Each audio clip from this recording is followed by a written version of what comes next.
So I was cut off in mid sentence in my last lecture on Whitman and the Civil War. You can now see that lecture under Whitman and the Civil War, part one. This is part two. So, what I was talking about when I was cut off was how Whitman's sense of identity as a poet changed in light of the Civil War. Whitman called it, by the way, the War of Succession. He gained a new sense of his poetic eye, first of all, through, again, serving as a nurse for the wounded soldiers of the Union and Confederate side, bringing them gifts, bringing them candy, talking to them, writing letters for them home, hugging them, caressing them, just being sort of an emotional nurse for these soldiers. Uh, the eye of Whitman no longer, as in the earlier poems, tries to encompass the entire cosmos, but instead is much more interested in helping very particular people in a particular moment. So this is a second part, the second aspect to the poetic eye of the Civil War, and that is that Whitman moves from the grand catalog, the encompassing eye of the early poems, to an eye that is almost painterly in its extremely particular renderings of scenes on the battlefield. Suddenly, in Drum Taps, the collection that grew out of the Civil War, you see brief poems in which Whitman describes interactions between soldiers, interactions that suggest comradeship, interactions that explore grief, interactions that explore violence. The eyes, the speakers of these poems, are rarely Walt Whitman. Walt Whitman did not see action on the front. He stayed back at the hospital. He was too old to serve at the time.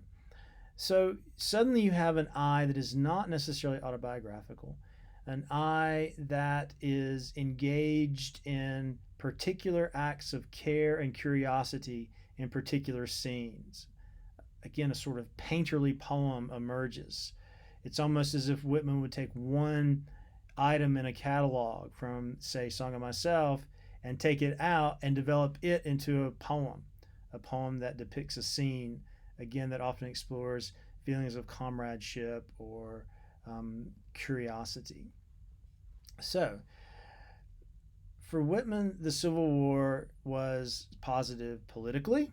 As I mentioned earlier, it reassured him that Union would win out over separation. He believed fully that the Union Army would win and Union would be reestablished, and that Abraham Lincoln was the president to bring the United States back into unity.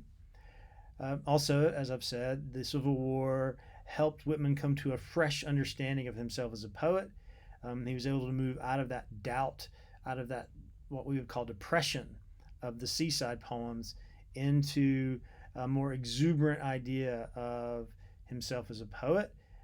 And also, the third thing that came to Whitman out of the Civil War was a justification for his sense of style.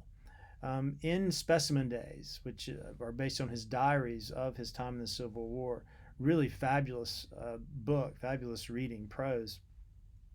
He says that the main element of the Civil War was convulsiveness. That's his word, convulsiveness.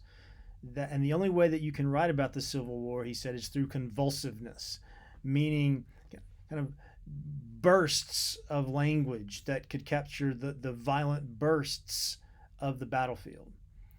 And of course, we can see Whitman's free verse. Again, when Whitman was writing, free verse was not necessarily prevalent at all. Whitman's free verse suggests a kind of convulsive style, a style that is wild and unpredictable and spontaneous. So not only did Whitman see justification of his poetic eye as healer, as nurse, as painter of battlefield scenes, but also he saw justification for his convulsive style. So the Civil War, even though it did not generate Whitman's greatest poetry, it did generate his greatest pleasure, I think, of himself as a poet of the great tragedy of the nation, a tragedy which ultimately healed the nation in his mind.